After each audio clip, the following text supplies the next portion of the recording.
Bonsoir à toutes et toutes. Je m'appelle Eléa Amdoud-Meunier. Ce soir, je serai l'animatrice de ce webinaire. Je suis membre du groupement WDPE qui accompagne la Commission nationale du débat public dans l'organisation de l'ensemble de ces réunions dans le cadre du débat du débat DSF sur lequel on va revenir ce soir. Euh, Très rapidement, on est sur un format webinaire en Zoom. Il y aura voilà, quelques règles qu'on peut se fixer collectivement, si ça ne te dérange pas. Merci beaucoup, Laurine. Donc, comme je le disais, pour ceux qui sont arrivés il y a quelques instants, on se permet de désactiver vos micros par défaut pour qu'on n'ait pas de nuisances sonores pendant que les uns et les autres parlent. On a fait avec Laurine, on vous a renommé nom, prénom avec vos fonctions aussi pour que vous puissiez savoir qui est présent ce soir. Si vous souhaitez prendre la main, notamment lors des temps d'échange, parce que ce sera possible, il y en aura, je reviendrai sur le déroulement de la soirée, vous pouvez le faire en bas de votre écran sur le bouton réaction, puis l'icône lever la main, ce sera plus simple pour moi afin que je vois qui souhaite prendre la parole.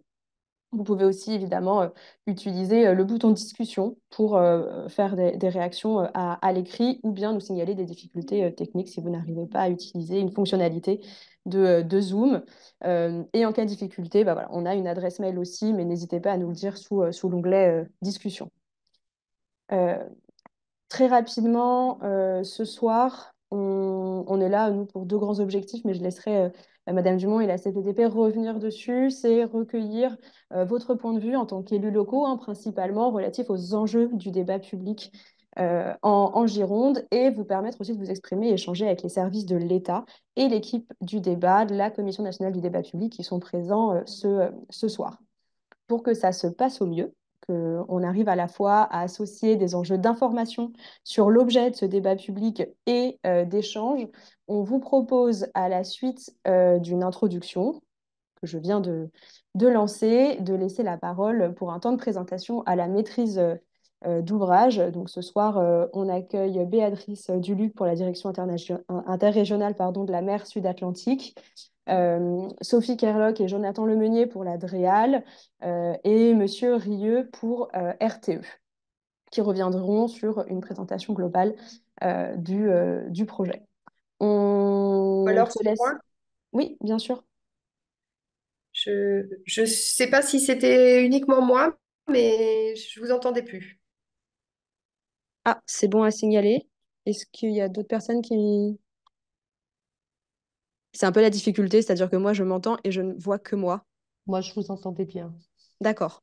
Alors, c'est Donc, je reprends le fil. Après ce temps de présentation, on aura un moment alors de questions-réponses, plutôt de questions de clarification sur le contenu technique qui aura été présenté, avant de laisser Madame Dumont revenir sur les premiers enseignements du débat public, hein, qui a commencé déjà, notamment en Nouvelle-Aquitaine, il y a plusieurs mois, riche d'enseignements, pour nous permettre d'avoir un temps d'échange, de réaction sur l'ensemble des thèmes et des enjeux du débat autour de 19h, 19h10. Et si ça vous convient à tout le monde, on peut se donner comme objectif d'aller vers le temps de conclusion autour de 19h45. Voilà les grandes lignes du déroulement. Pour que ça se passe au mieux, on a l'habitude de présenter quelques règles, mais je ne me fais vraiment aucun souci. On est relativement en plus en petit comité. Évidemment, on vous invite à être respectueux à la fois dans votre capacité d'écoute et aussi dans votre capacité à accueillir la parole des autres, hein, la nôtre en tant qu'équipe d'animation, de celle de la Commission nationale du débat public, mais aussi de la maîtrise d'ouvrage et de l'ensemble des participantes et des participants.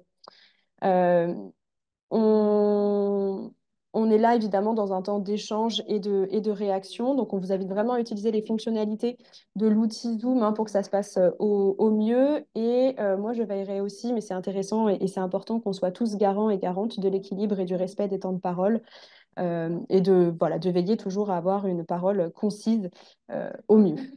Et enfin, des principes de transparence et de traçabilité des échanges. C'est pour ça que la réunion est enregistrée et comme j'ai précisé en introduction, l'enregistrement sera mis en ligne sur le site du débat. Principe d'équité de la parole. En tant qu'animatrice, j'ai déjà beaucoup parlé. On voulait vous proposer un rapide sondage avec l'équipe d'animation pour savoir un petit peu voilà, qui est là et quelles sont les différentes échelles des collectivités qui sont représentées. Donc, Laurine va lancer notamment un sondage qui va apparaître sur votre écran. Vous allez pouvoir renseigner à choix multiples, si vous le désirez, la fonction que vous représentez ce soir. Bon, élu, on s'est permis aussi de représenter évidemment la haute fonction publique présente à la réunion. Et si vous avez évidemment plusieurs mandats, vous pouvez aussi le spécifier. Euh, on vous laisse quelques minutes pour y réagir. Et vous voyez juste en dessous, pour ceux qui sont rapides, on a une deuxième question. On aurait aimé savoir si vous aviez déjà participé à un événement du débat public. Donc, moi, je vois le nombre de participants qui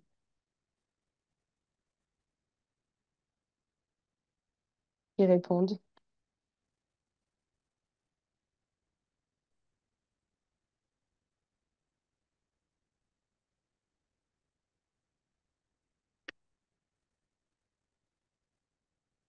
Je vous laisse encore quelques secondes.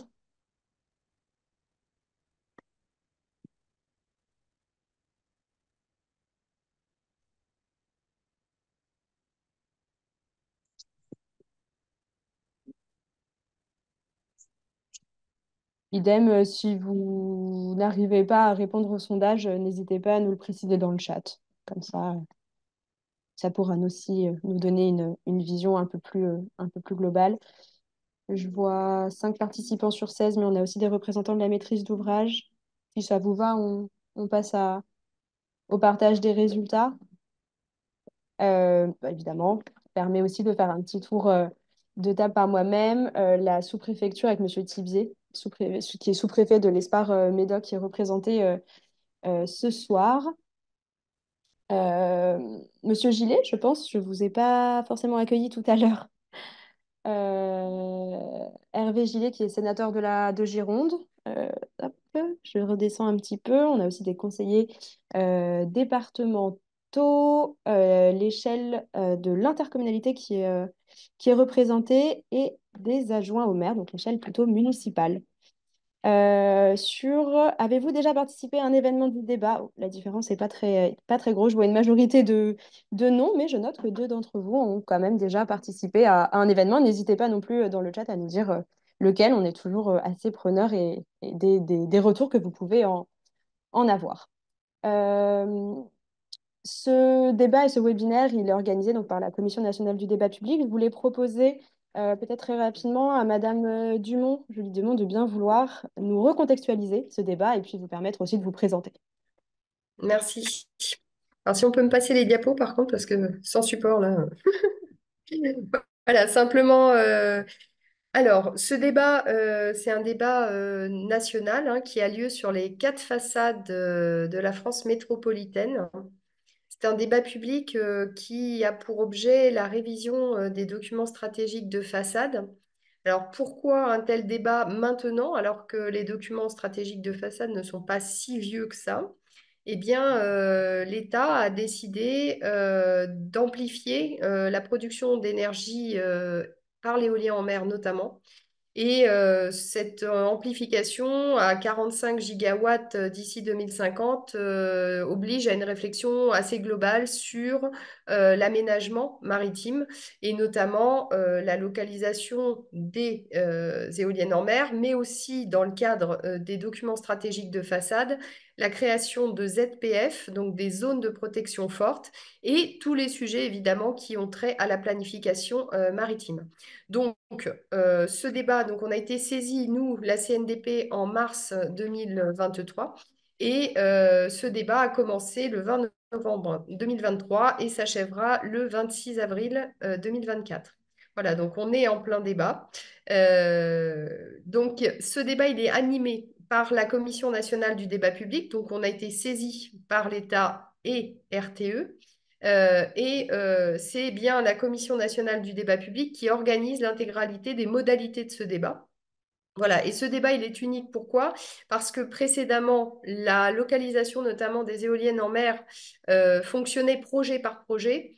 Ce débat, en fait, permet d'avoir une vision stratégique beaucoup plus large, ce qui veut dire que c'est une occasion assez unique de parler de l'implantation des éoliennes en mer.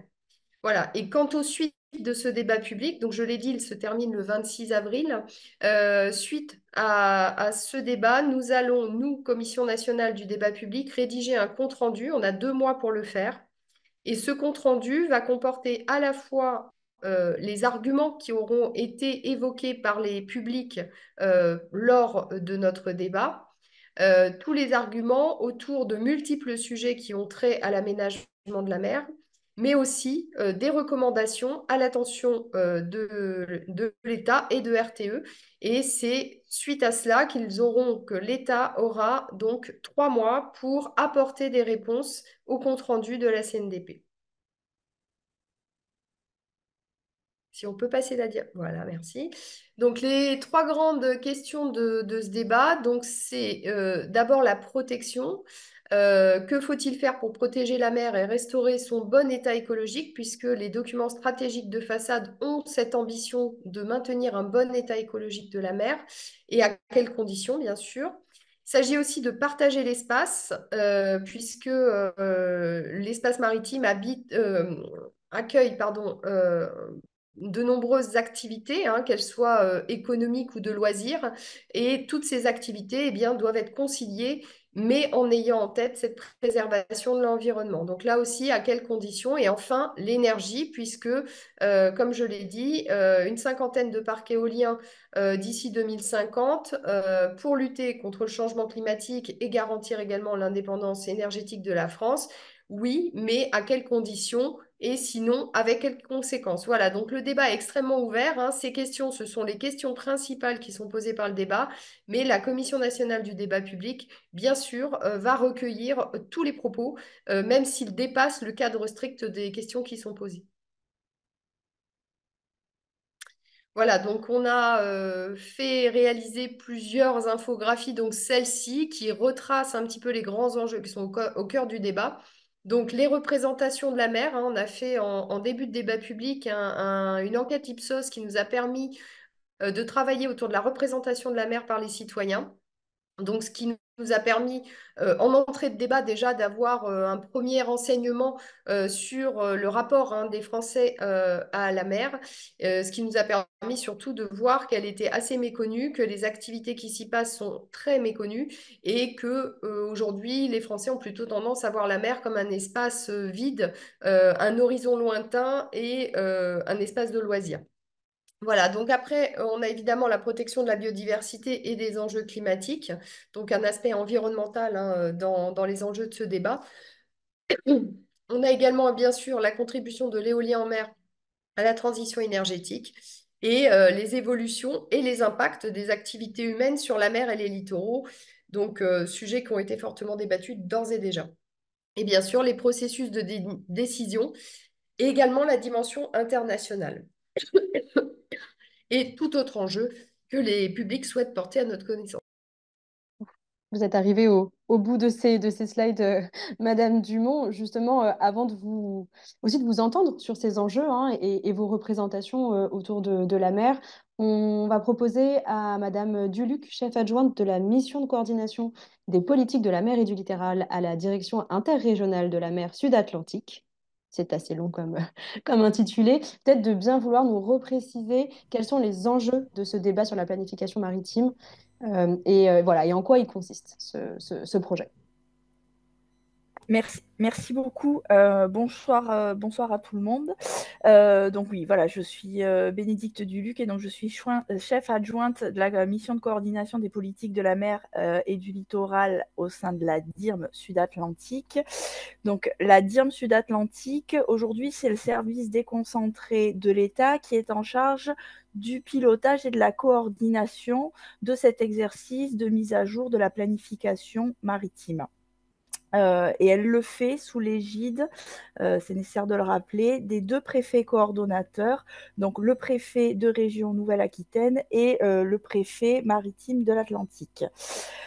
Parce que cette dimension, cette planification maritime a une dimension éminemment transversale et intégratrice. Madame Dumont a commencé à montrer les multiples enjeux thématiques, mais aussi politiques sectoriels qui doivent être intégrés dans cet exercice de planification maritime. La DIRM est associée donc avec l'Adréal Nouvelle-Aquitaine et RTE pour répondre à ces enjeux.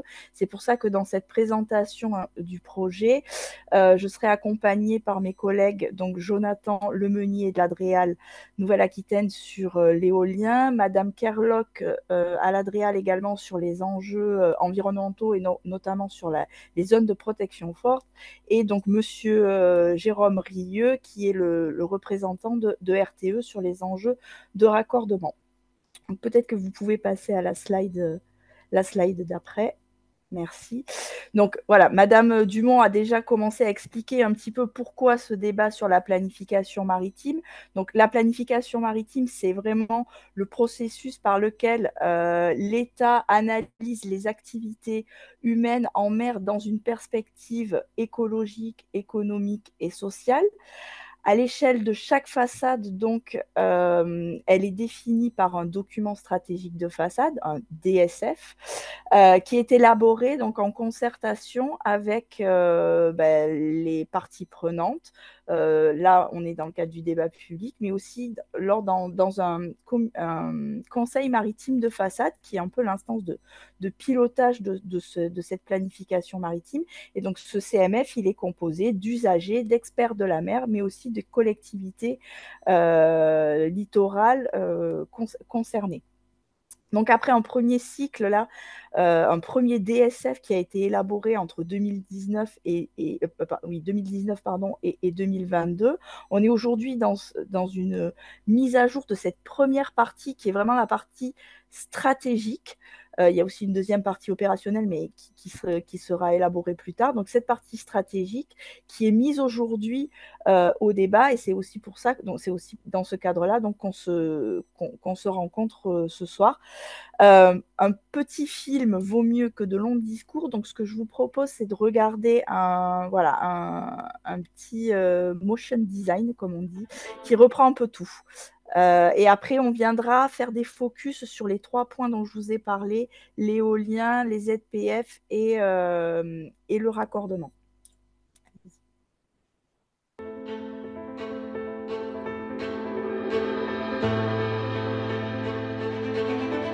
La France dispose d'un accès privilégié à la mer.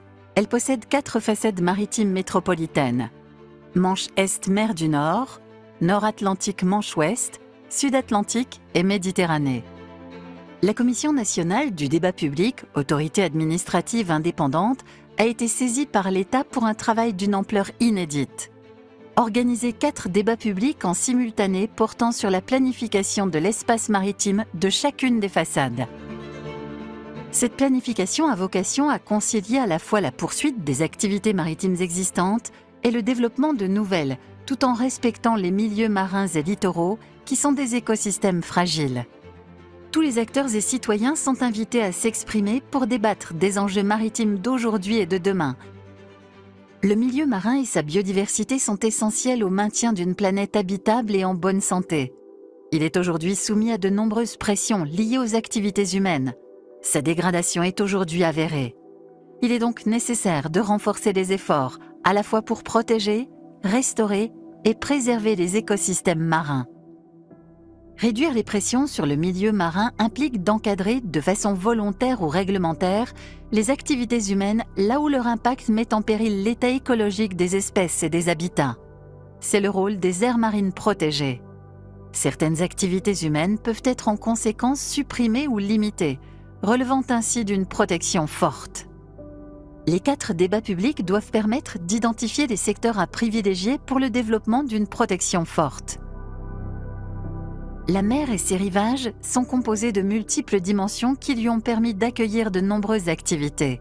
Parmi les activités maritimes, on trouve notamment la pêche et l'aquaculture, le transport maritime, les câbles sous-marins, la construction navale, le tourisme et la plaisance, et l'éolien en mer. On observe aujourd'hui que ces activités sont de plus en plus denses, ce qui nécessite de repenser leur cohabitation. Cette réflexion sur la planification des espaces maritimes repose sur la construction d'une vision partagée des usages de la mer. Elle vise à concilier la préservation du milieu marin avec la gestion durable des activités maritimes. Ces activités doivent également se développer en tenant compte des enjeux liés au patrimoine culturel et paysager, mais aussi des enjeux forts de souveraineté que sont la défense et la sécurité nationale. Afin de fixer un cadre de référence national aux politiques publiques liées à la mer, une stratégie nationale pour la mer et le littoral a été élaborée puis adoptée pour la première fois en 2017. La seconde est en cours d'adoption. Pour chacune des façades maritimes, un document de planification vient décliner les conditions de mise en œuvre de la stratégie nationale en fonction des spécificités locales. Ces documents sont mis à jour tous les 6 ans. Ils doivent permettre de donner une visibilité aux acteurs économiques des territoires, aux élus locaux ainsi qu'aux citoyens. Ils doivent également permettre de prendre en compte le développement ambitieux de l'éolien en mer et d'identifier des espaces propices à celui-ci.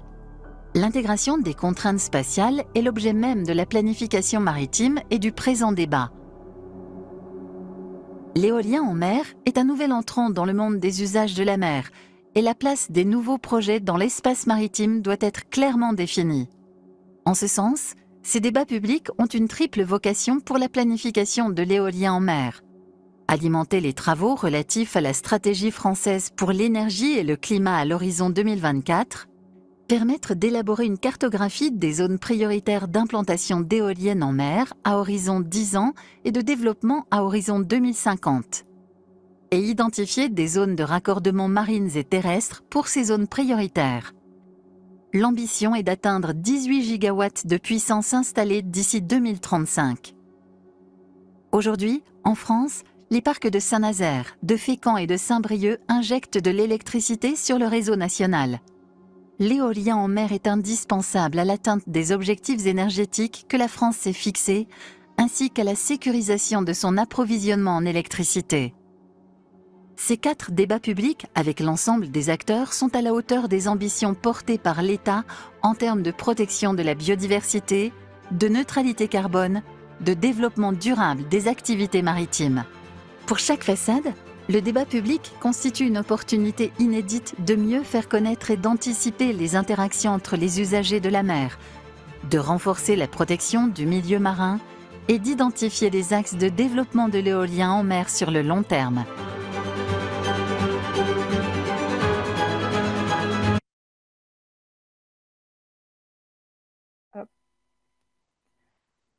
Merci.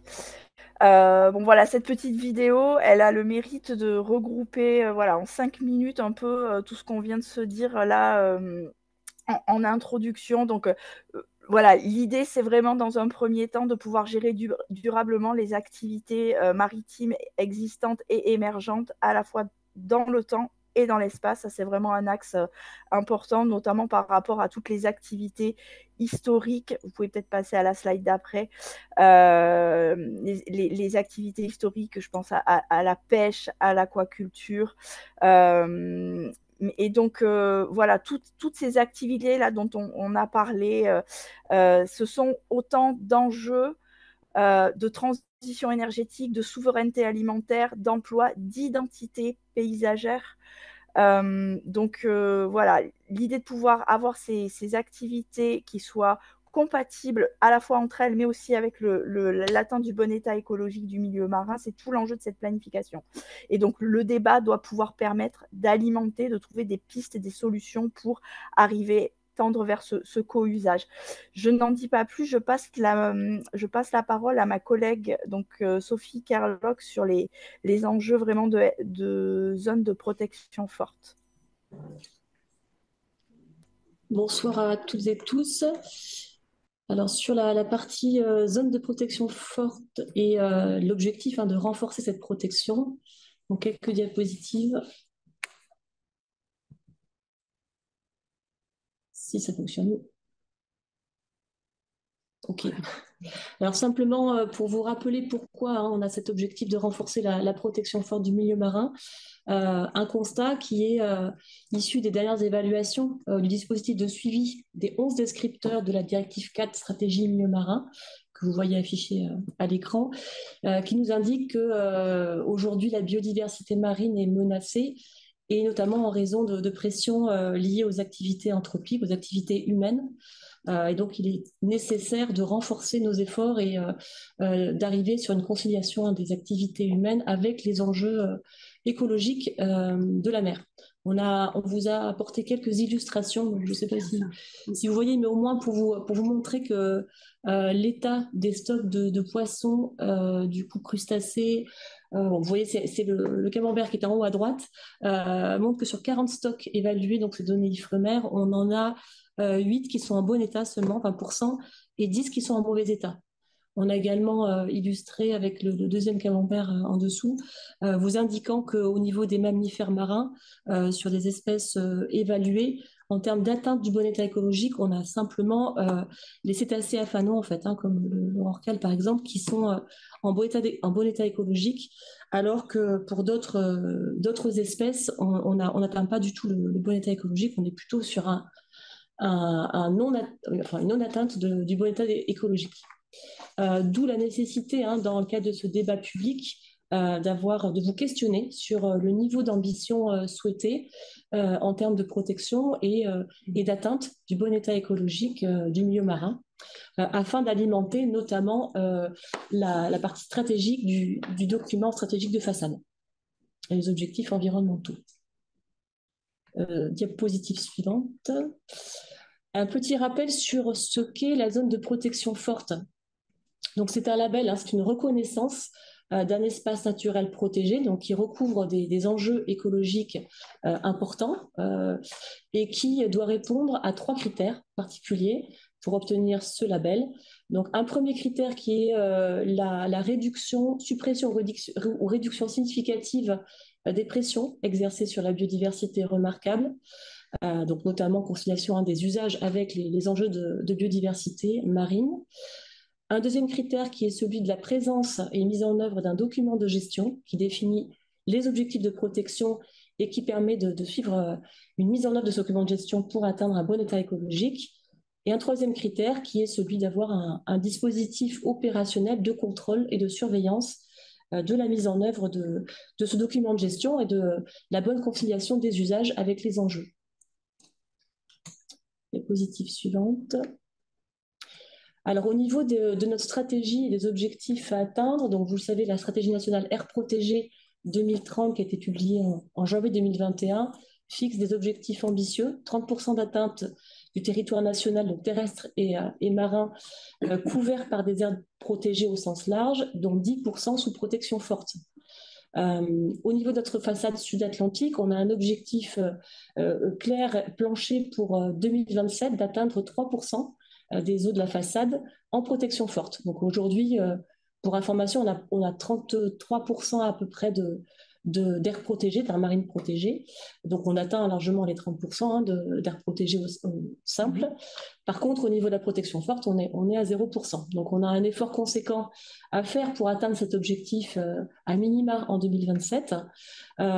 Et l'objectif du débat public est aussi de vous soumettre une première cartographie d'identification de secteurs à enjeu qui pourrait être proposée à la reconnaissance protection forte et de voir avec vous si ces ZPF, ces zones de protection forte, peuvent être mises en place au regard des activités, des enjeux que vous connaissez sur les territoires. Diapositive suivante. Voilà, c'est la carte du coup d'identification des secteurs d'études prioritaires pour la mise en place des ZPF qui est intégrée au dossier de la maîtrise d'ouvrage. Vous voyez qu'on a plusieurs secteurs qui se superposent à des aires marines protégées déjà existantes, donc pour des secteurs Natura 2000 notamment, et surtout des grands ensembles au large.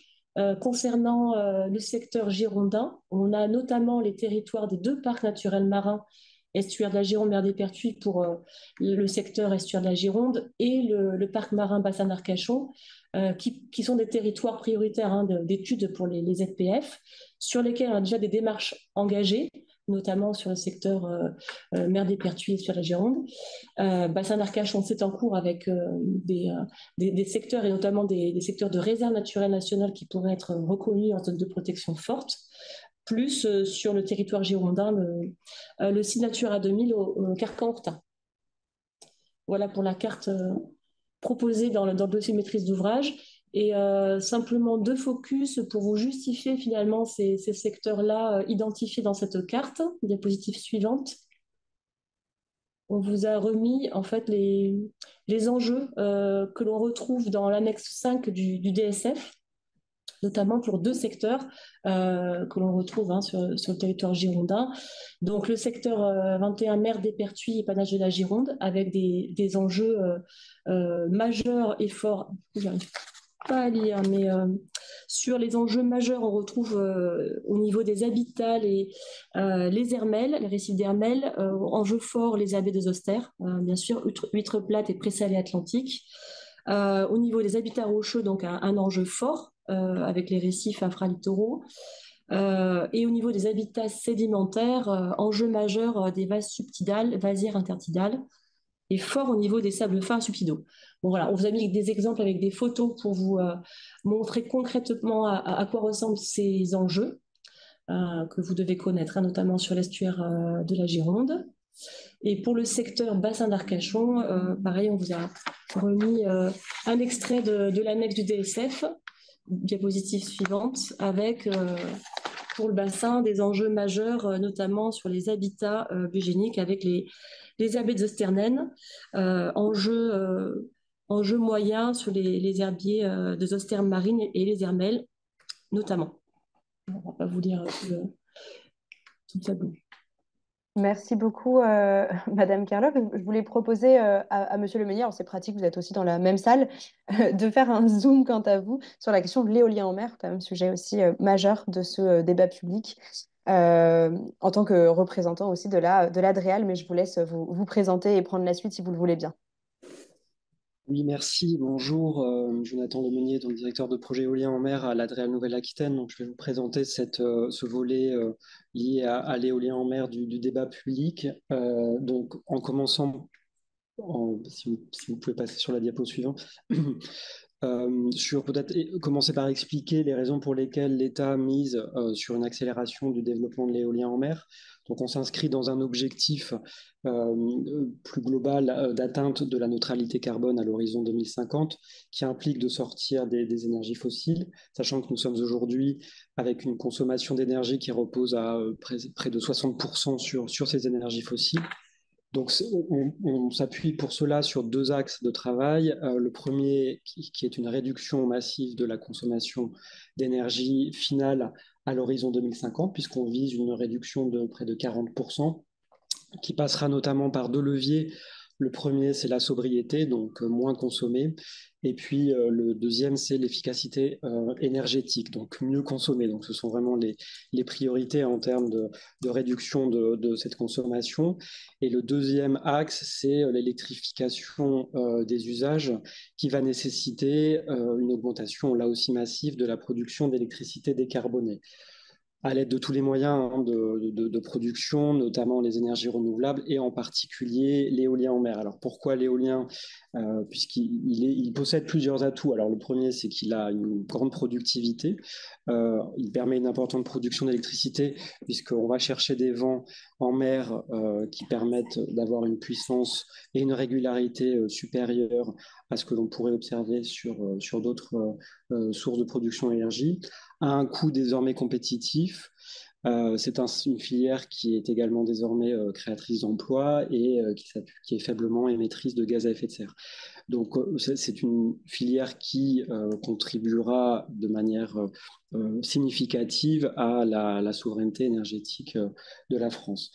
Donc, en termes d'objectifs de puissance, si vous pouvez passer à la diapositive suivante. Donc, ce qui est recherché par l'État, c'est le développement d'une puissance à l'horizon 2050 de 45 gigawatts. Pour donner un ordre d'idée, le parc qui est actuellement décidé au large de l'île d'Oléron représente 1 gigawatt, soit la couverture en habitants de consommation d'électricité de 1,5 million d'habitants. Donc ces 45 gigawatts, ils tiennent compte évidemment de ce qui est en cours, hein, notamment les parcs soit installés, soit qui vont donner lieu à une attribution à des lauréats de l'implantation de parcs éoliens, et également aux extensions identifiées, ce qui est le cas pour nous.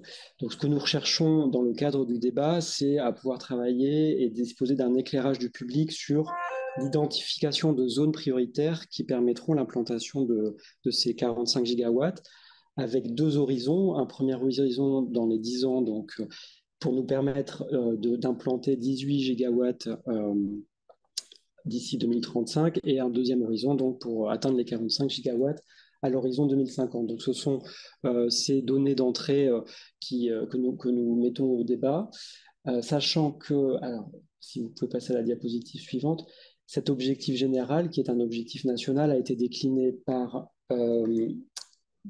façade. Donc là, vous voyez pour la façade sud-atlantique un objectif qui est réparti là aussi sur ces deux horizons, en 2010 ans et 2050, avec des fourchettes.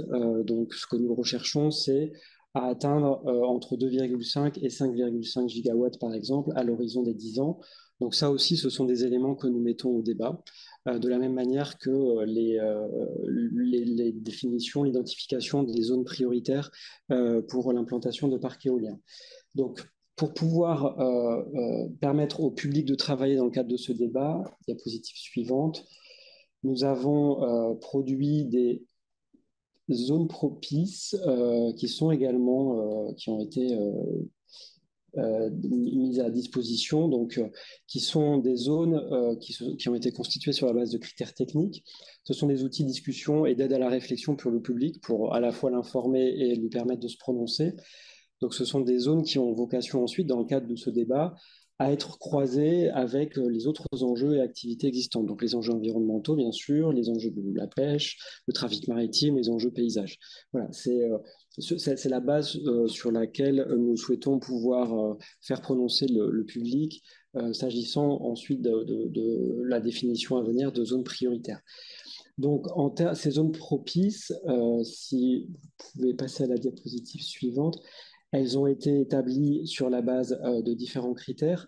Alors, je vais les détailler très rapidement, mais un critère lié à la profondeur, donc la bathymétrie, puisque c'est un critère structurant hein, quand on planifie pour de l'éolien en mer, avec notamment une profondeur maximale de 100 mètres qui correspond aujourd'hui à la profondeur possible pour poser un poste électrique en mer, mais également des distances minimales à la côte, également l'exclusion de zones d'activité de la défense nationale lorsqu'elles ne sont pas compatibles avec la pose d'éoliens, de parcs d'éoliennes en mer. Et enfin, la vitesse du vent, nous visons une vitesse moyenne de vent supérieure à 8 mètres secondes. Et pour la façade sud-atlantique, nous avons également pris en compte l'historique récent des concertations menées sur la façade, notamment dans le cadre du débat public sur le parc au large de l'île d'Oléron, qui avait acté la sortie de la zone de projet du parc naturel marin de l'estuaire de la Gironde et de la mer des Pertuis. Donc ces zones propices, si vous pouvez passer à la diapositive suivante, la cartographie qui est mise au débat est la suivante. Donc nous avons 3 zones. Alors en rouge, ce sont les zones qui ont déjà été décidées, le parc d'IAO7 au large de l'île d'Oléron et son extension. Et nous avons 3 zones propices mises au débat, donc les zones A, B, C. Les zones B et C sont les zones qui sont celles de travail pour l'horizon des 10 ans à venir. Avec pour la zone C de l'éolien posé et pour la zone B de l'éolien flottant, donc on est sur 2 technologies différentes. Et pour l'horizon 2050, une zone propice qui est la zone A, qui est la plus éloignée de la côte. Donc ce sont des macro-zones hein, de travail. L'objectif, c'est ensuite d'affiner l'analyse pour pouvoir identifier des zones prioritaires au sein de ces zones propices. Voilà pour le volet éolien en mer. Merci beaucoup, Monsieur Lemeunier. En lien et dans la continuité avec votre présentation sur les possibilités d'implantation de parcs éoliens, les enjeux de raccordement, évidemment, se posent. Et pour nous préciser justement ce qui se joue aussi dans cette question sur le raccordement, je vais proposer à Jérôme Rieu, délégué régional de RTE, Réseau de transport d'électricité, de bien vouloir prendre la suite. Si vous le voulez, oui, je vous vois, parfait. Oui, bonjour. Donc effectivement, quelques éléments sur les enjeux de raccordement de ces parcs éoliens.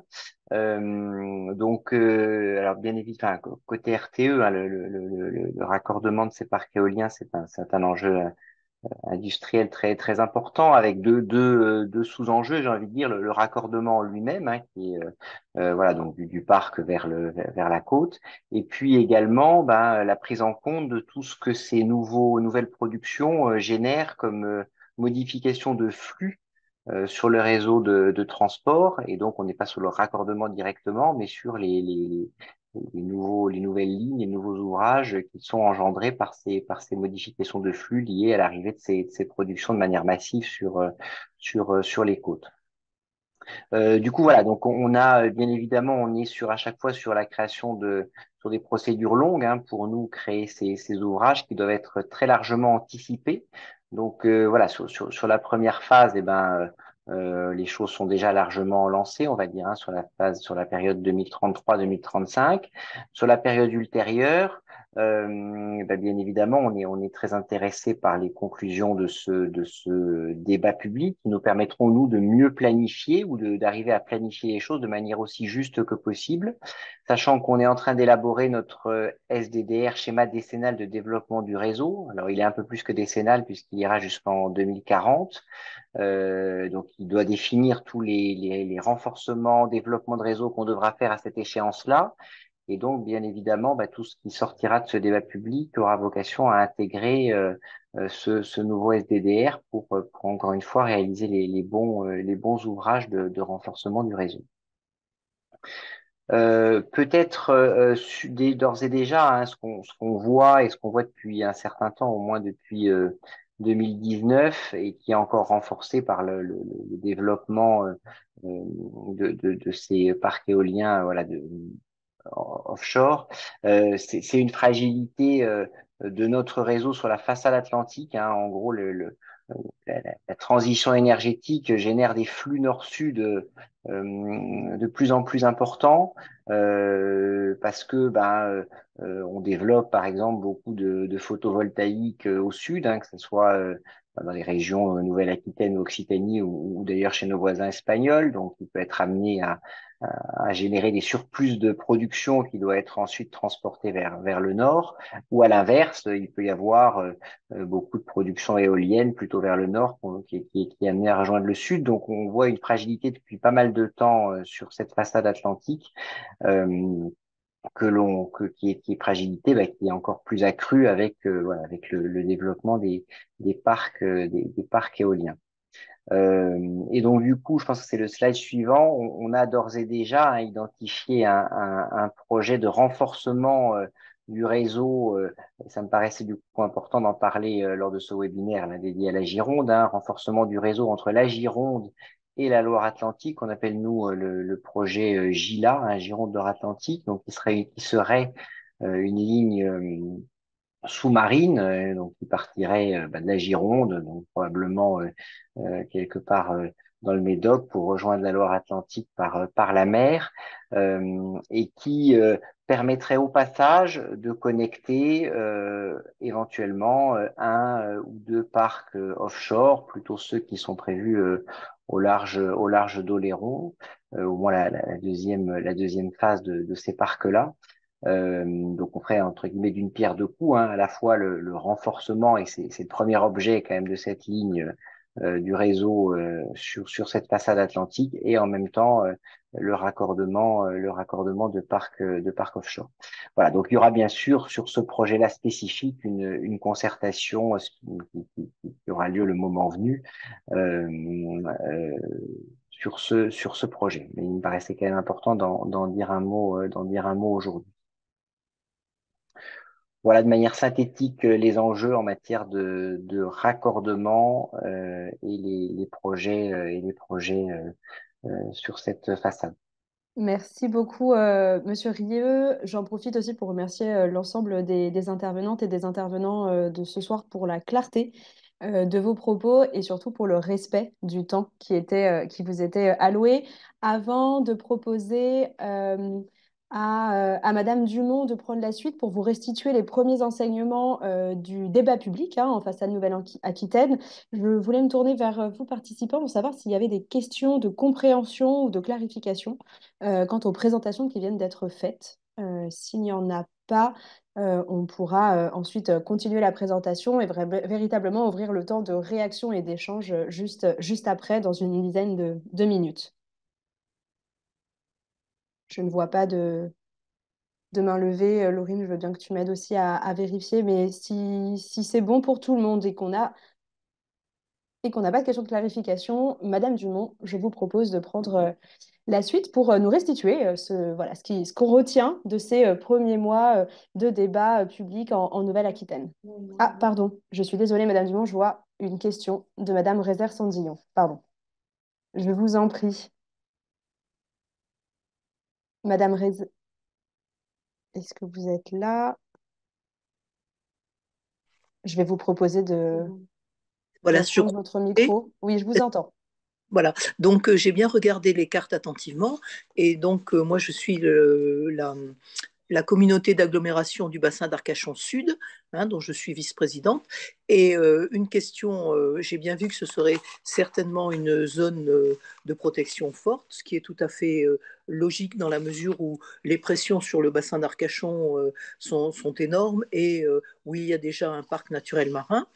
Et notamment parmi ce qui fait la particularité de ce bassin et ce qui a justifié aussi en partie la création d'un parc naturel marin, c'est le fait que par exemple ce bassin reçoive la plus grande communauté de bernaches cravants qui existe en Europe pour l'hivernage et reçoit également les sternocogèques qui viennent passer l'été sur nos côtes. Et alors je me posais la question comment, en regardant où étaient placées les éoliennes offshore, je me demandais comment est-ce qu'on pouvait concilier à la fois ces parcs éoliens et le passage de ces oiseaux qui arrivent sur notre bassin d'Arcachon. Voilà, puisque ces éoliennes seraient situées notamment sur le trajet des bernaches cravants. Voilà, telle était ma question. Merci beaucoup pour votre question très claire. Je me retourne peut-être vers Monsieur Lemeunier ou qui veut de l'Adréal, je ne sais pas, pour répondre à cette question de complémentarité dans la prise en compte un petit peu des besoins en termes de production énergétique et d'identification des zones spécifiques et notamment de la place de la biodiversité dans ces espaces-là. Euh, je vous laisse le soin de répondre. Précise la première. Vas-y. Oui. Alors, pour la première remarque sur les zones de protection fortes sur le secteur du bassin d'Arcachon, simplement pour vous dire que la carte qui atterrit dans le dossier du maître d'ouvrage est une carte d'identification des secteurs d'études prioritaires pour la mise en place des ZPF. Donc, le territoire complet, en effet, du parc marin est jugé comme secteur d'études prioritaire, mais il y a un travail plus fin à faire sous l'égide du parc, voilà, qui, par principe de subsidiarité, prend un peu la main sur son territoire pour identifier ces secteurs, notamment au regard, bien sûr, des enjeux, mais ça, on en a confirmation avec ce qui est marqué dans DSF, au regard des nombreux enjeux sur le territoire, mais surtout au regard des pressions qui sont exercées sur le secteur. Donc, à ce jour, on a notamment la zone de protection renforcée sur le périmètre de la réserve naturelle nationale du Banc d'Arguin, qui est vouée à être reconnue en zone de protection forte, puisque antérieure au décret qui s'y rapporte, qui est sorti en 2022, sur laquelle on doit encore progresser sur l'activité de pêche. Il y a un arrêté qui est en cours de finalisation là, pour préciser ça. Donc, on a ce secteur-là qui est déjà pré-identifié, on va dire. Et ensuite, sur le périmètre le territoire du parc, on a à avoir une démarche de concertation qui va être menée par les équipes du parc et notamment dans le cadre du conseil de gestion, des membres du conseil de gestion et des élus locaux, acteurs et élus locaux. Voilà, il y a encore des efforts à faire, on va dire, sur la conciliation des usages, notamment pêche, sur le secteur avec les enjeux écologiques. Peut-être pour poursuivre sur l'autre question de Madame Rézère-Sandillon, donc, alors peut-être de manière générale, c'est tout l'objectif de la planification maritime en cours et qui est mise au débat, justement, de pouvoir concilier à la fois les objectifs voilà, de protection environnementale et puis les objectifs aussi de planification énergétique en mer. De manière plus spécifique, à l'échelle des parcs, ce qui va être recherché, c'est notamment une évaluation de leurs impacts. Donc cette évaluation, elle se fait suivant une séquence qui commence d'abord par des états initiaux de l'environnement que réalise l'État. Donc ça se fait avant la désignation du lauréat qui aura la charge de développer le parc marin. Ces états initiaux de l'environnement, ils portent sur différents compartiments de l'écologie, en particulier la vie-faune, et ils ont pour objectif donc de faire un état, un diagnostic écologique de la zone.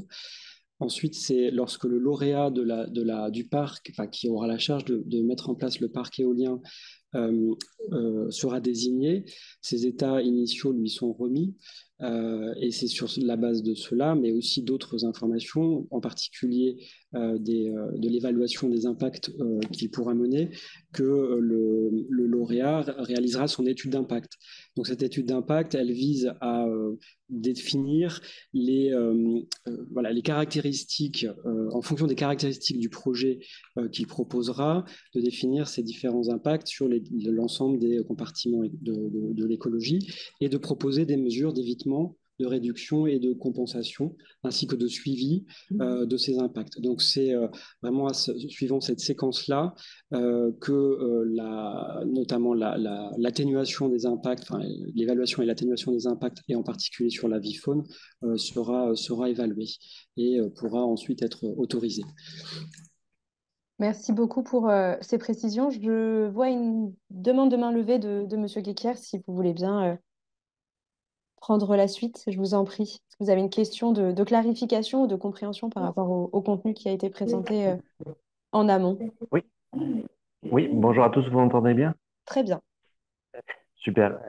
Donc du coup, je suis délégué auprès du maire de Bordeaux à la gestion du cycle de l'eau dans la ville. Et je me posais une question par rapport aux cartes qui ont été présentées.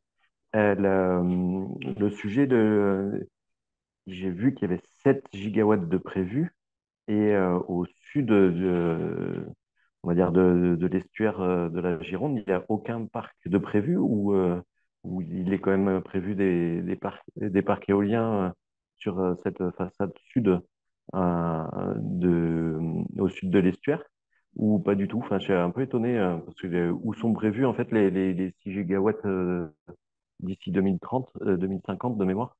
Donc du coup, si vous pouvez apporter un éclairage, je vous en remercie. Peut-être je me retourne encore une fois vers Monsieur Lemeunier, la salle de l'Adréal. On peut peut-être représenter, Laurine, reprojeter la carte en question, page 31, pardon, slide 31, si ça vous convient, pour faire le lien entre voilà, les kilowatts nécessaires et les zones identifiées comme propices. Mais je vous laisse le soin de répondre à la question, Monsieur Lemeunier, si vous le voulez bien.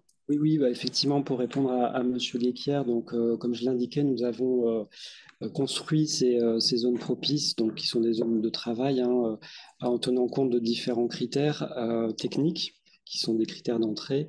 Un des critères, c'est notamment les enjeux liés aux activités de la défense nationale. Donc ces cartes sont finalement le résultat d'une analyse croisée avec ces enjeux, sachant que la réalisation des activités de la défense nationale nécessite il y a un enjeu de compatibilité entre ces activités et la pose de parcs éoliens en mer. C'est la raison pour laquelle il y a eu ce croisement de faits. Donc les cartes sont le résultat de cette analyse qui effectivement conduit à positionner les zones au nord de la façade sud-atlantique. Donc, effectivement, il n'y a pas de zone propice identifiée aujourd'hui. au sud de l'estuaire de la Gironde, du fait de cette analyse de la prise en compte des enjeux liés à la défense nationale. Merci beaucoup pour ces précisions. Je ne vois pas d'autres mains levées pour l'instant. Je vais donc proposer à Madame Dumont, déléguée régionale hein, de la CNDP en Nouvelle-Aquitaine, de bien vouloir nous faire un état des lieux, déjà une première restitution de ce débat public. Merci. Si je peux avoir les diapos, voilà. Donc en fait, juste pour resituer la manière dont on a conçu les modalités de ce débat public sur la façade sud-atlantique, on a organisé 4 grandes escales. Ce qu'on appelle escale, c'est un ensemble d'événements qui ont eu lieu sur des zones géographiques précises, hein. Donc là, en l'occurrence, nous avons commencé par le bassin d'Arcachon, 8 et 9 décembre, avec des tables en débat, c'est-à-dire des petits groupes de citoyens qui réfléchissent justement à l'aménagement de la mer, des tables rondes et également une croisière qui n'a pas pu aller bien loin, mais en tout cas, elle était bien prévue. Et des débats mobiles, hein. Débat mobile, c'est une modalité où, en gros, avec un petit stand assez léger, on va à la rencontre des citoyens là où ils se trouvent. Voilà, donc on a organisé donc cette escale du bassin d'Arcachon en décembre, l'agglomération de Bordeaux du 6 au 20 janvier, également avec de nombreuses rencontres dans le cadre de cette escale, le Pays Basque et Sud des Landes en février, et enfin le bassin Rochelais en mars. Voilà, donc ces 4 escales nous ont permis eh bien, d'aller sur de nombreux sites à la rencontre des personnes qui étaient présentes. Et nous avons également organisé plusieurs animations dans les universités, dans les lycées et les collèges de Nouvelle-Aquitaine en partenariat avec le rectorat et participé à des événements et des manifestations scientifiques dans lesquelles on a pu, je dirais, trouver notre place. Voilà, donc le circuit de la mer en Nouvelle-Aquitaine, bah, c'est quand même 80 événements ou modalités qui ont été organisés à ce jour, 4 escales, 20 débats mobiles, et puis des modalités assez différentes pour capter différents publics, hein, puisque la Commission nationale du débat public s'intéresse particulièrement à la participation de tous les publics, y compris les citoyens et surtout les citoyens. Voilà, donc on a fait des ateliers débats, des tables rondes, on a également organisé des spectacles débats ou des théâtres forums, les débats mobiles, des interventions en événements et ces webinaires hein, qui sont dédiés à la parole des élus. Donc, en termes de bilan en Sudate, on a vu environ 4200 personnes avec une attention particulière sur les publics éloignés dans lesquels on intègre les jeunes, hein, parce qu'on a beaucoup de mal globalement à intégrer les publics jeunes dans les débats publics, notamment sur des sujets qui ne sont pas directement des projets, mais plutôt des plans et programmes. Donc là, on a quand même réussi à avoir 1600 jeunes et on avait fait un partenariat avec Sud-Ouest pour expliquer le débat et on en est à 4500 suppléments Sud-Ouest qui ont été distribués partout sur la façade. Voilà, et peut-être de préciser que nous avions tourné également des tables rondes avec TV7 Sud-Ouest. Une sur l'éolien et une sur le tourisme. Et sur celle de l'éolien, par exemple, on a eu 450 000 vues. Donc, plutôt voilà, une idée que le débat se diffuse correctement. Je vais faire un petit focus là sur la Gironde. Donc, sur la Gironde, on a organisé 33 événements ou modalités. C'est environ 2000 personnes, donc à peu près un peu moins de la moitié des gens qu'on a vus. Les escales du bassin d'Arcachon et de l'agglomération bordelaise, pardon, des ciné-débats, des débats mobiles, voilà, et des interventions dans les lycées, comme je l'ai déjà dit. Voilà, et donc on a également participé à la tournée des experts de l'association Surfrider et à un colloque scientifique sur l'éolien en mer qui a eu lieu récemment à la région. Voilà, donc qu'est-ce que ça nous apprend tout ça? Bon, déjà, la première chose qui mérite d'être précisée, parce que ce n'est pas toujours le cas, c'est que ce débat public a plutôt reçu un bon accueil. Il y a toujours des doutes hein, sur l'utilité de ce type de débat, mais pour autant, on a eu un accueil un petit peu moins frileux que sur d'autres expériences.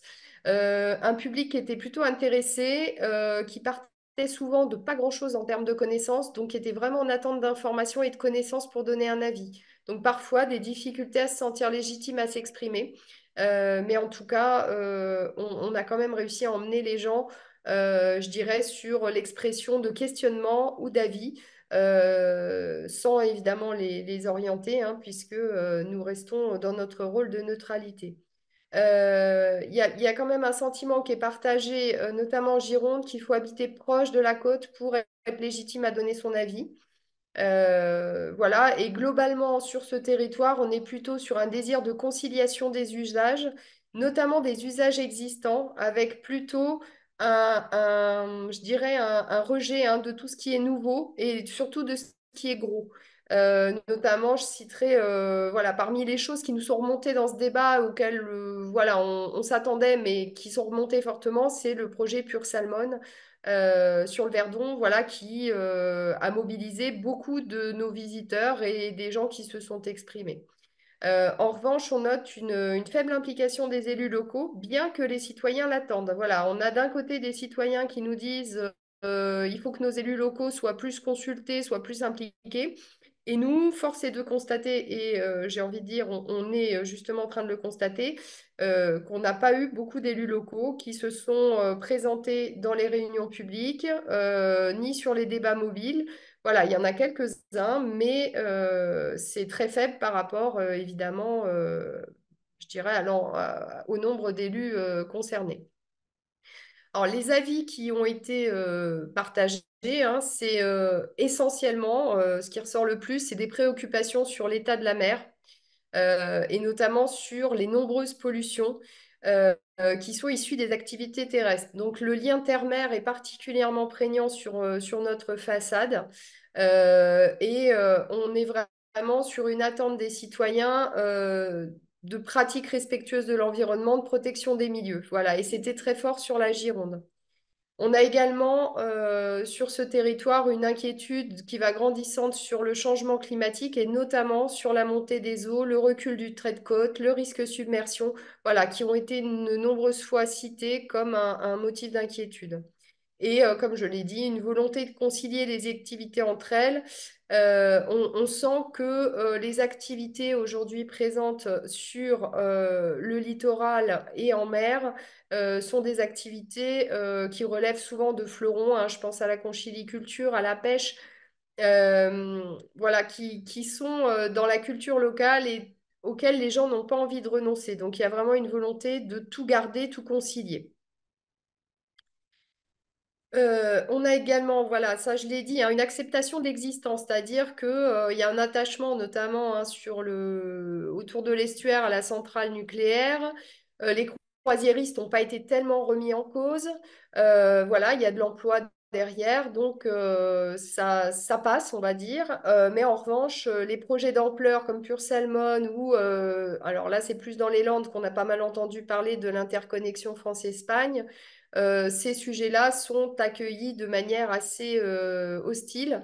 Et concernant la pêche, les citoyens font bien le distinguo entre la pêche industrielle et la pêche artisanale. Et il y a un vrai rejet, hein, de la pêche industrielle, surtout qu'il en a été question au moment où on avait les exemples du bateau-usine sur Saint-Malo. Voilà, donc ça a pas mal fait discuter autour, voilà, de cette pêche industrielle qui est, selon les participants, assez destructrice. Voilà, et puis on a eu pas mal d'interrogations, hein, sur comment on prend en compte les enjeux de l'océan, qui le fait. Voilà, justement, c'est là que les élus locaux ont été cités à plusieurs reprises. Quelles sont les échelles de décision?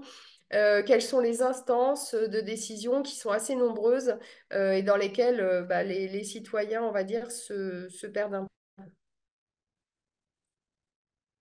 Voilà, donc sur l'escale je vais revenir escale par escale, mais en faisant très très rapide. Donc sur le lien, sur l'escale du bassin d'Arcachon, hein, la première, le lien terre-mer et les pollutions du bassin sont vraiment ressortis comme des problématiques locales difficiles.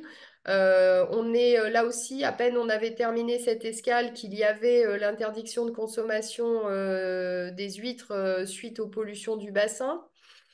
Sur le bassin d'Arcachon, on a également le surtourisme, hein, et toutes ces nuisances qui sont relativement montrées du doigt, et qui sont liées aussi à l'artificialisation des sols et l'arrivée de nouvelles populations. Donc en fait, on voit que sur le bassin, il y a une crainte face à l'attractivité finalement de ce milieu, qui est remise un petit peu en cause, ou en tout cas sur lesquels les citoyens peuvent attendre des pistes de solutions pour maîtriser ce tourisme. Et enfin, l'avenir de la conchyliculture qui a été discuté à plusieurs reprises et qui est effectivement, qui semble relativement menacé. Sur l'escale bordelaise, peut-être voilà, des préoccupations qui sont plus transversales. Le retrait du trait de côte, hein, a été souligné plusieurs fois avec des citoyens qui oscillent entre il faut protéger la côte et d'autres qui sont plus sur l'option il faut laisser faire la nature, on ne pourra pas lutter. Voilà, c'est deux options entre guillemets qui sont soulignées par les différents publics. On a également beaucoup parlé changement climatique et effets sur l'océan, de manière assez globale et mondiale, hein, voilà.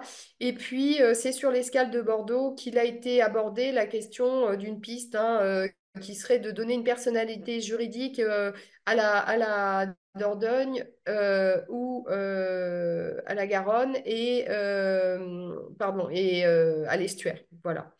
Donc, la situation particulière de l'estuaire, elle a été vraiment notée, hein, pour à la fois sa richesse en biodiversité, mais aussi les nombreuses menaces qui pèsent sur l'estuaire.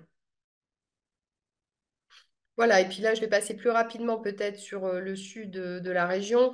Pays Basque, donc là, c'est le sujet pêche traditionnelle qui est vraiment ressorti comme un patrimoine à préserver, qui est menacé aujourd'hui, et c'était particulièrement vrai à Saint-Jean-de-Luz, voilà, où il y a un vrai rejet des pêches industrielles et un attachement fort à la pêche artisanale. Les pollutions marines, donc le LIGA et l'Ostréopsis qui ont été cités également.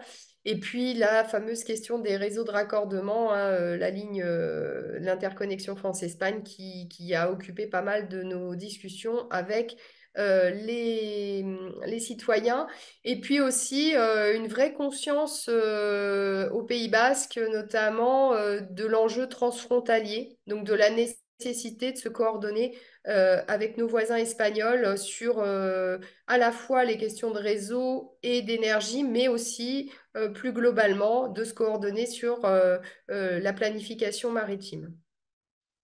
Si j'en reviens maintenant au bassin Rochelet, alors évidemment, le bassin Rochelet a concentré essentiellement les discussions autour des projets d'éoliennes en mer, puisque comme ça a été précisé suite à la question de M. Guéquier, les zones les plus propices à l'éolien selon les critères techniques sont situées dans le bassin Rochelet. Donc là, moi, j'avais le souvenir d'un débat sur Oléron qui était particulièrement agité. On n'a plus du tout la même ambiance. Aujourd'hui, les gens sont plutôt dans la nécessaire conciliation des activités existantes avec les enjeux de développement de l'éolien en mer.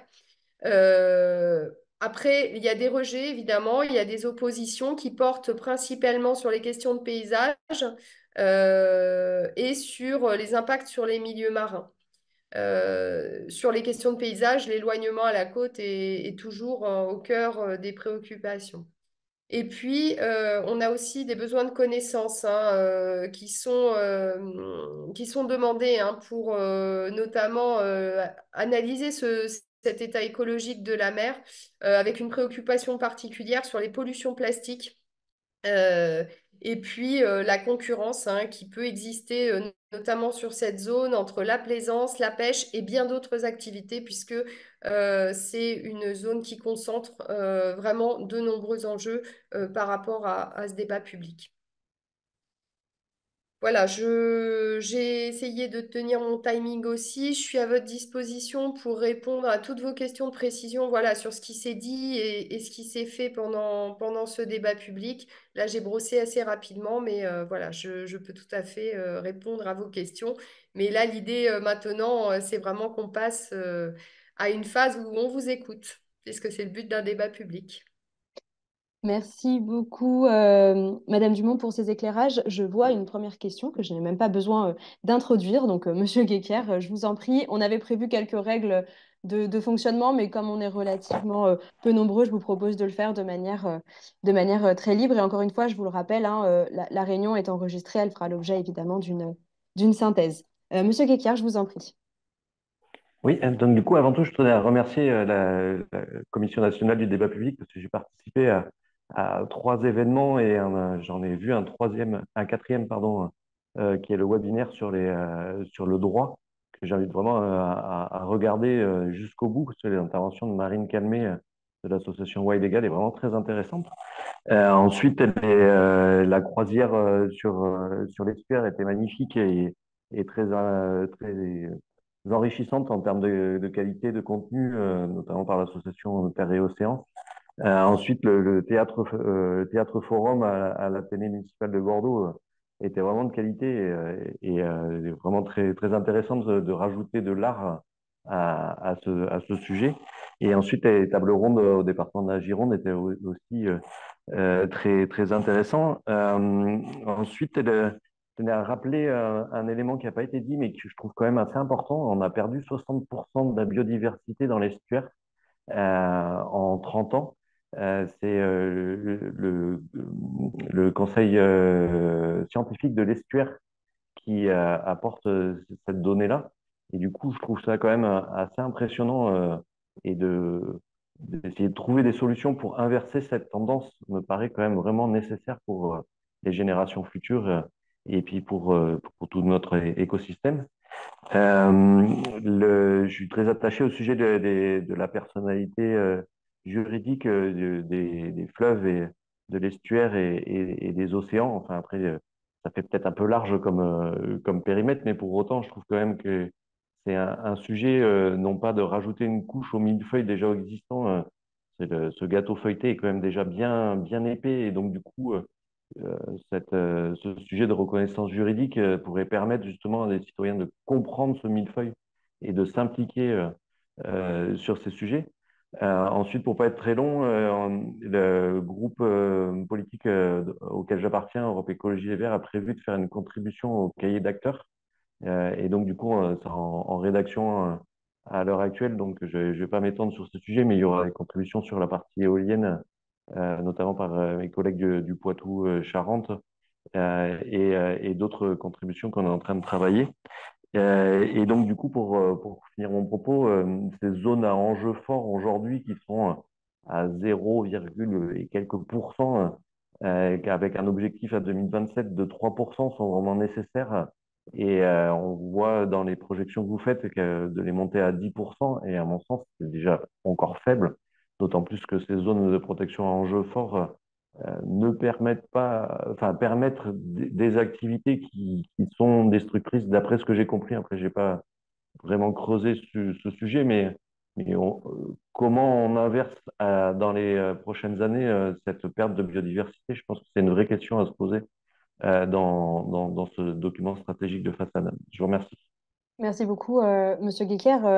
Du coup, l'enjeu de la biodiversité, hein, vous priorisez vraiment dans ces questionnements. Je crois que ça incitait, ça appelait à réaction de la part de Monsieur Gillet, sénateur de la Gironde. Je vous en prie.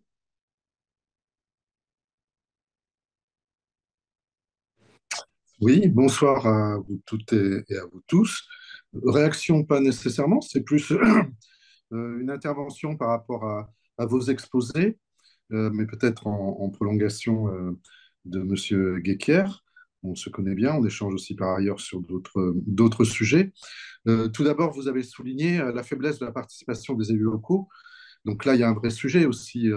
Il va falloir l'analyser un peu plus en profondeur, le pourquoi de cette non-participation ou de ce recul visible par rapport à des sujets qui sont peut-être difficiles, délicats, sur lesquels il y a certainement un sentiment à la fois de difficulté, de risque à prendre part par rapport à ces enjeux qui pourraient effectivement provoquer à la fois des conflits ou des réactions. Et on est bien d'accord que dans le cadre du débat public, le but du jeu, c'est justement de monter en conscience collective et de le partager dans les meilleures conditions.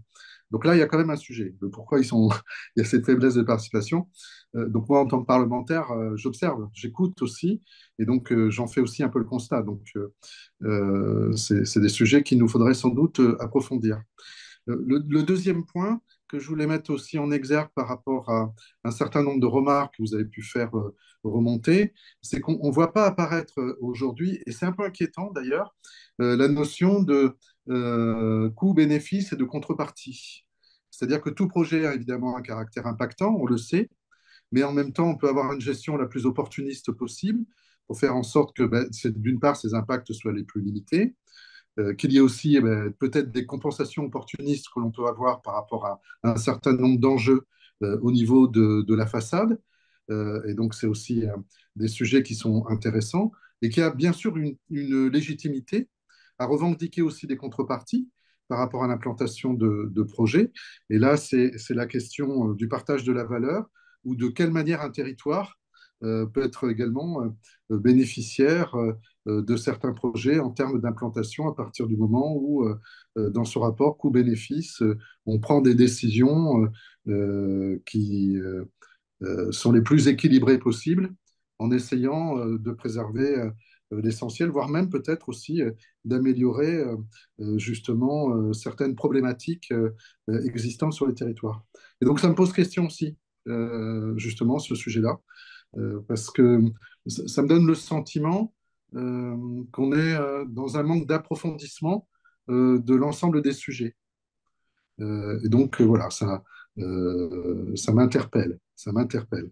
Vous savez que dans le projet de loi accélération des énergies renouvelables, qui participe complètement du débat que vous mettez en perspective, pour le coup, cette question-là, notamment du partage de la valeur, est une question particulièrement importante. Particulièrement importante.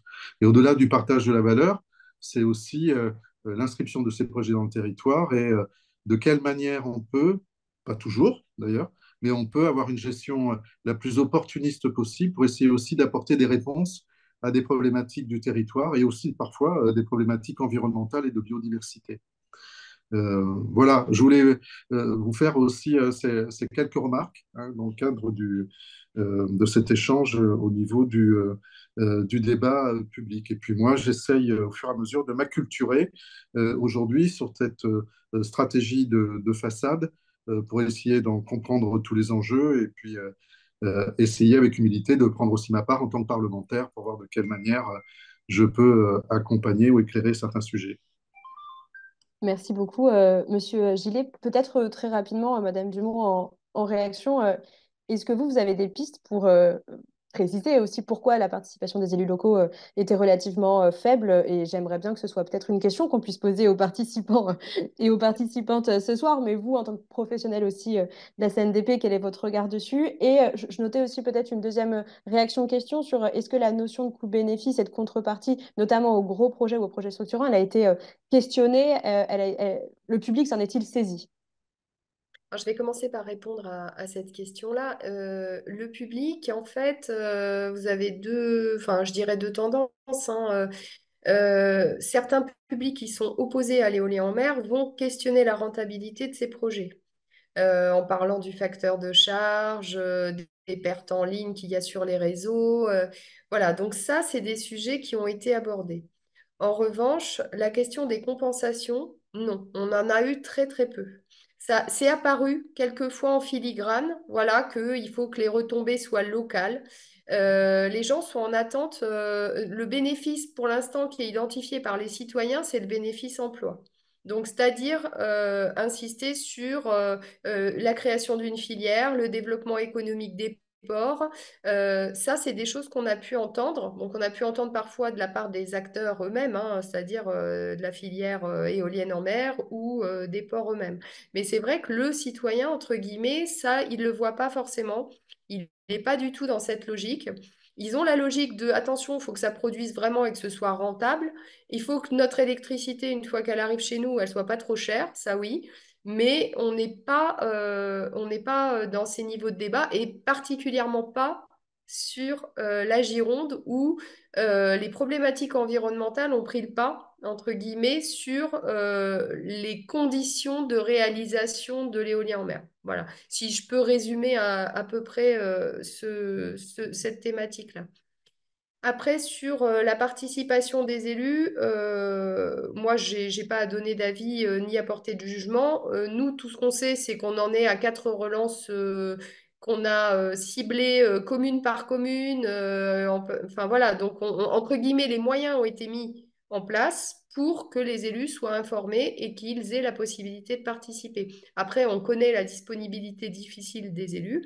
Il y a certainement plein de raisons qui peuvent expliquer les choses. Après, c'est un débat sur plan et programme, comme je le disais. Quand on est sur un projet spécifique comme celui d'Oléron, là, on avait une énorme mobilisation des élus. Là, on est sur de la planification maritime. Donc, si on ne lit pas entre les lignes, entre guillemets, bah, on n'a pas forcément cette vision voilà, très concrète hein, de futurs projets qui risquent de se développer sur notre façade et qui vont avoir immanquablement certains impacts, qu'ils soient positifs comme de la création d'emplois et le développement de nouvelles filières, ou négatifs comme voilà, des problèmes de visibilité, etc.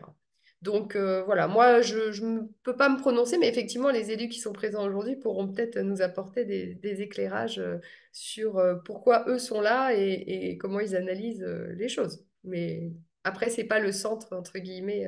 On a en tout cas, c'est sûr, un enseignement du débat qui est que les élus locaux ne se sont pas emparés de ce sujet.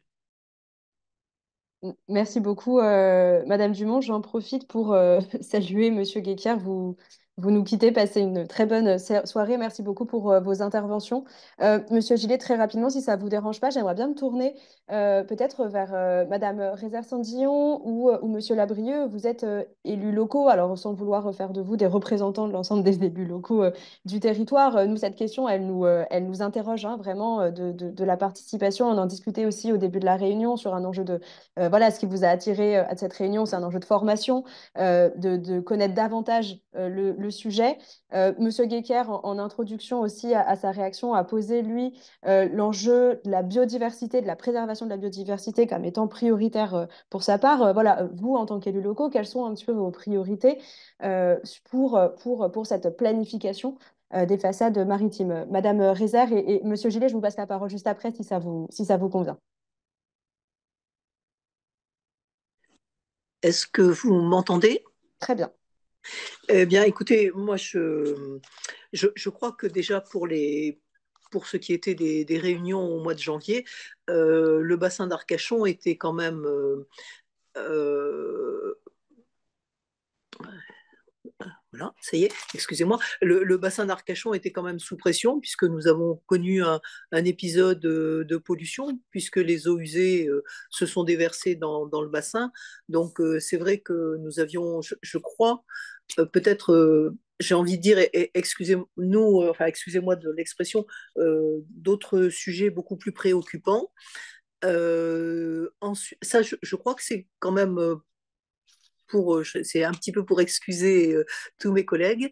Il y a aussi peut-être aussi le fait qu'il y ait beaucoup de réunions. Par exemple, il y a 15 jours environ, il y avait de la même manière toute une journée sur la reconstruction nationale. Ce sont des réunions qui se surimposent, qui se surajoutent, et peut-être qu'il n'est pas toujours évident de voir exactement quels sont les enjeux de ces réunions. Et ensuite, je voudrais juste peut-être ajouter aussi quelque chose. Là, par exemple, quand je vais faire mon compte-rendu à la présidente de la COBAS, qui est en même temps mon maire, elle va me demander, bon, alors, le bon état écologique du bassin, est-ce que vous en avez parlé? Et je vais dire non, on a surtout parlé, non pas des moyens qui allait être mis en œuvre pour le retrouver, mais on a surtout parlé de l'éolien en mer. Voilà, et je crois que peut-être il y a une incompréhension à ce niveau-là. Voilà, j'espère avoir été claire. Oui, merci beaucoup pour vos précisions. Je vais passer la parole à Monsieur Gillet qui a levé la main et je ne manquerai pas de me tourner ensuite peut-être vers l'équipe de l'Adréal pour revenir et on peut tout à fait faire de ce sujet, hein, du bon état écologique, un sujet aussi de discussion ce soir. Monsieur Gillet, je vous en prie. Oui, je revenais sur le sujet par rapport à la réponse de Mme Dumont. Euh, Par rapport à la question justement à la fois des contreparties, partage de la valeur ou de quelle manière on peut avoir une gestion opportuniste sur certaines problématiques qui peuvent être environnementales d'ailleurs par rapport à certains projets.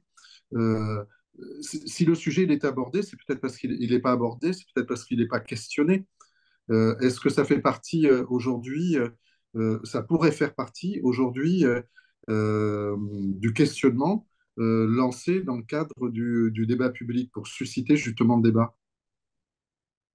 Alors, oui, vous avez raison. On ne pose pas la question de but en blanc, mais nous, on a un devoir de neutralité et poser la question de but en blanc, c'est se positionner sur le oui, il faut faire de l'éolien en mer. Vous voyez? Et nous, on a ce devoir de neutralité. Donc, les questions, si vous voulez, il faut qu'elles émergent du territoire, il faut qu'elles émergent des citoyens et des acteurs. C'est des questions, par contre, que les acteurs qui sont favorables à l'éolien peuvent mettre sur la table. Mais aujourd'hui, alors là, je laisserai peut-être l'Adréal préciser. On est, pour la plupart des parcs envisagés, des zones propices, on est dans une zone qui ne permet pas automatiquement les retombées pour les collectivités. Donc, voilà. Donc, si vous voulez, c'est une question qui ne se pose pas parce qu'elle n'est pas d'actualité, en tout cas ici. Et comme on n'a pas eu d'élus, si vous voulez, ça, c'est une question d'élus. C'est pas une question de citoyen. Le citoyen, il connaît pas la ZEE, il connaît pas les.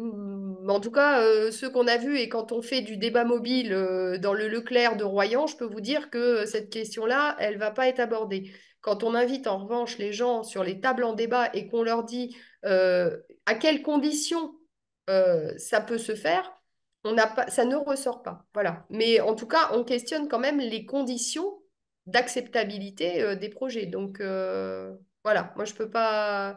Mais peut-être voilà, peut-être que c'est une piste à envisager, en tout cas pour la mobilisation des élus ou en tout cas pour les questionnements de cette fin de débat, hein, puisque je le rappelle, on est encore en débat jusqu'au 26 avril. Ça peut être des questionnements intéressants.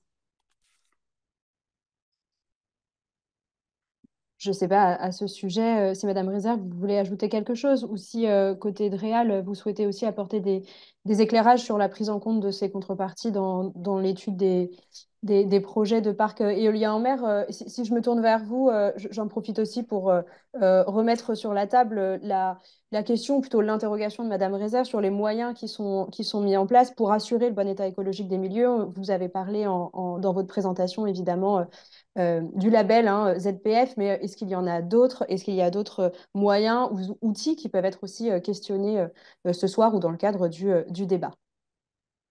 Je vais peut-être commencer sur les retombées liées au parc éolien. Alors, c'est un sujet hein, que nous avons mis au débat, enfin mis au débat, en tout cas que nous avions mis comme élément d'information au débat, puisque dans le dossier du maître d'ouvrage, nous avons notamment une fiche hein, qui précise les retombées que peuvent avoir ces différents parcs éoliens, à la fois retombées économiques, alors sur la base de retours d'expérience, notamment du parc qui est aujourd'hui en service à Saint-Nazaire, de ce que ça a pu, de ce que ça a pu induire en termes d'emploi, de création d'activités portuaires et puis activités sur l'ensemble de la chaîne de valeur.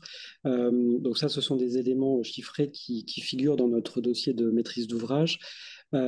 Également sur les retombées fiscales.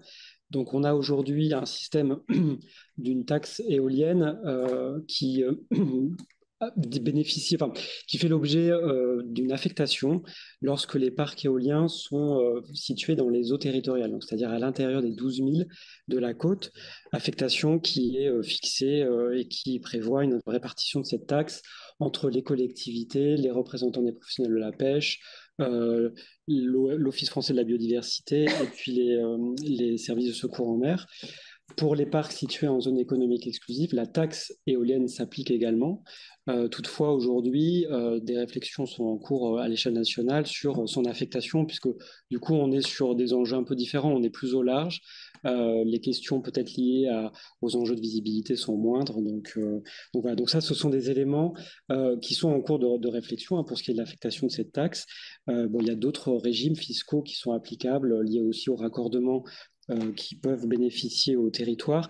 Et enfin, un dernier point, c'est que dans le cadre du cahier des charges auquel répond le lauréat, il y a également des conditions liées aux engagements que peut prendre le lauréat sur ses retombées territoriales, notamment via le versement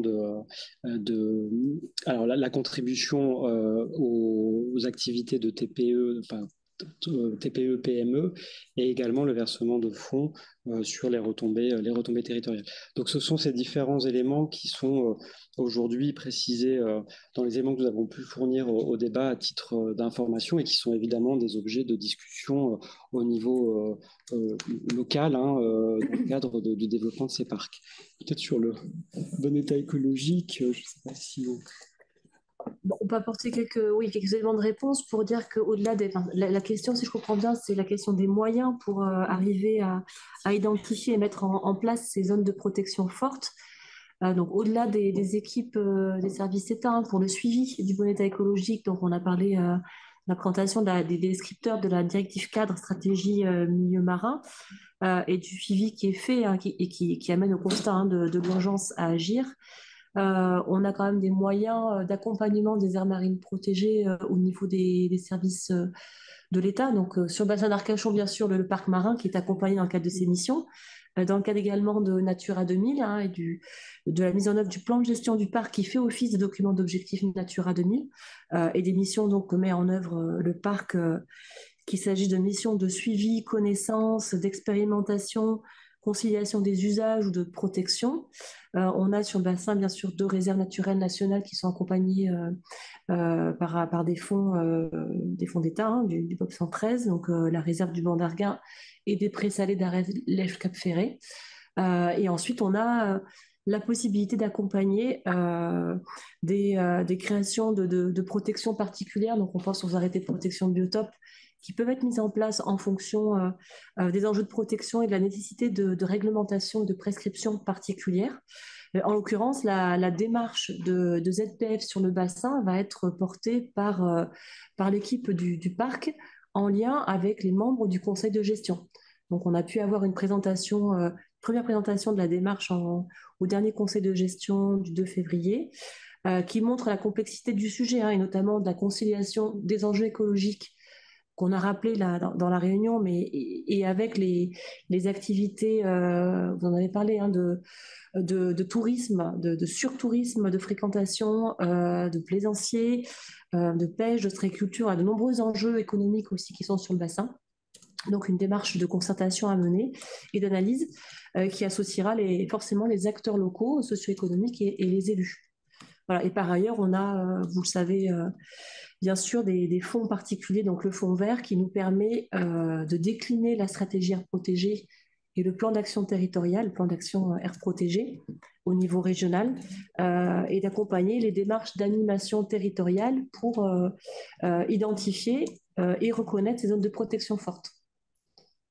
Enfin, différents moyens qui existent. Je ne sais pas si je réponds à la question, mais en tout cas, voilà, pour vous montrer que c'est quand même une politique prioritaire du gouvernement qui est reprise au niveau des préfets, régions, départements et prémars, et que nous devons appliquer sur les territoires. Merci beaucoup pour ces éclairages. Et peut-être, nous, pour préciser, côté débat public, que c'est ce niveau aussi d'ambition à donner, hein, à cet enjeu. La biodiversité, c'est une des questions du débat. Donc, c'est aussi intéressant d'avoir votre regard là-dessus. Madame Rezer, est-ce que vous souhaitez réagir? Non, pas pour l'instant. Ça vous permettra d'apporter davantage d'éléments de réponse à Madame le maire. On a beaucoup parlé ce soir. Enfin, je sens que ce niveau d'ambition, hein, de protection de la biodiversité, il est très fort ce soir, y compris, il va de pair un petit peu avec le développement de l'éolien, de sa positionnement et surtout des contreparties pour les territoires. Est-ce que, d'après vous, il y a d'autres sujets ou d'autres enjeux prioritaires qui vous semblent prioritaires pour, euh, voilà, pour rédiger ces documents stratégiques de façade?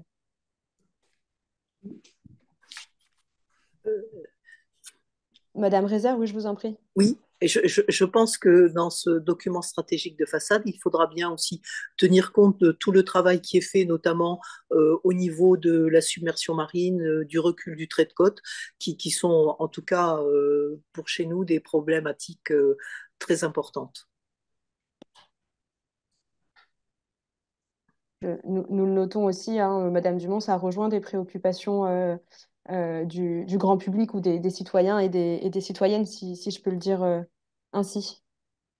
Oui, et peut-être pour réagir à ce qui avait pu être dit sur les sujets de discussion, c'est vrai que nous avions globalement thématisé nos escales, c'est-à-dire que on a peut-être moins parlé d'éolien sur le bassin d'Arcachon quand on a fait l'escale du bassin que de protection des milieux, de conchyliculture. Voilà, on a essayé à chaque escale de s'adapter aux enjeux les plus prégnants de l'escale.